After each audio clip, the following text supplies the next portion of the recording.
Chapitre 1. Debout devant le miroir, je scrute mon reflet dans une veste aviateur, col mouton, marron glacé. Elle avait du goût, la vieille. Mes frères continuent de trier. Il faut débarrasser, les morts laissent toujours trop.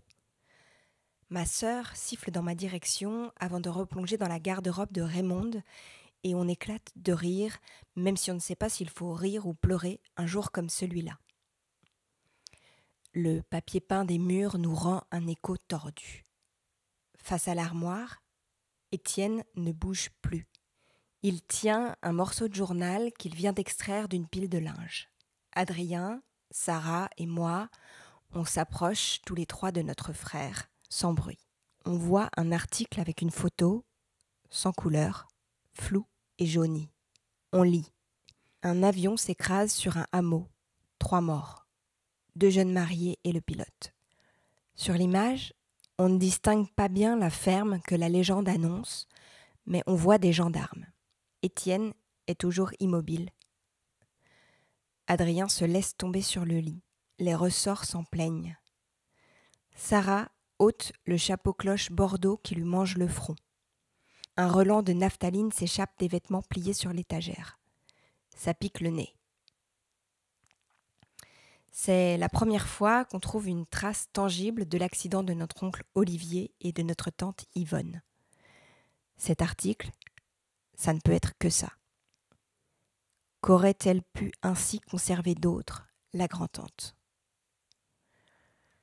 Tout ce qu'on savait, c'est qu'ils étaient morts tous les deux dans un accident d'avion, quelques jours seulement après leur mariage en Bretagne. Cette histoire de ferme sur laquelle l'avion serait tombé, ce bout de papier conservé au milieu des mouchoirs bien repassés nous l'apprend. Bizarrement, on n'a pas eu assez d'imagination pour prévoir qu'il existait des articles de presse sur le drame.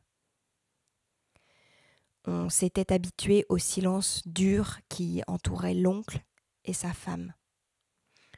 Une seule fois, il avait menacé de rompre. Mon père était devenu blême, ma mère rouge.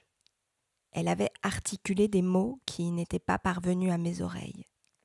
Le son échouait au dedans, une pâte molle en bouche, au goût de sel des larmes qui s'étaient frayé un chemin sur son visage. Les corps s'étaient chargés de nous passer la consigne. On s'était rangé au silence. Ça nous avait paru évident, même pas un raisonnement. Une réaction d'enfant. Instinctive. Un ricochet qui s'est prolongé jusque dans l'âge adulte. Olivier et Yvonne, l'oncle et la tante inconnus. Le bruit d'un verre brisé sur le carrelage à l'étage du dessous colmate notre surprise.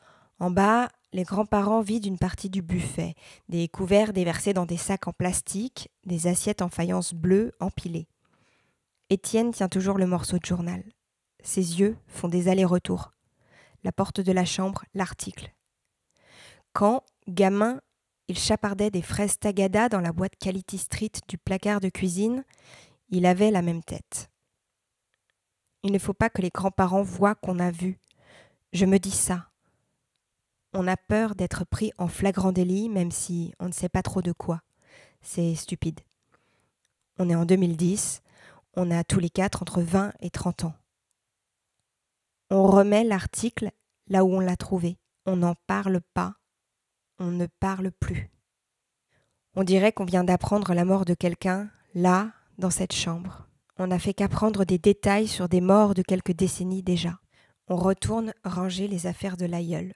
Chacun reprend sa place. Le miroir surprend ma mine défaite. J'ai toujours la veste sur moi. Elle est beaucoup trop chaude.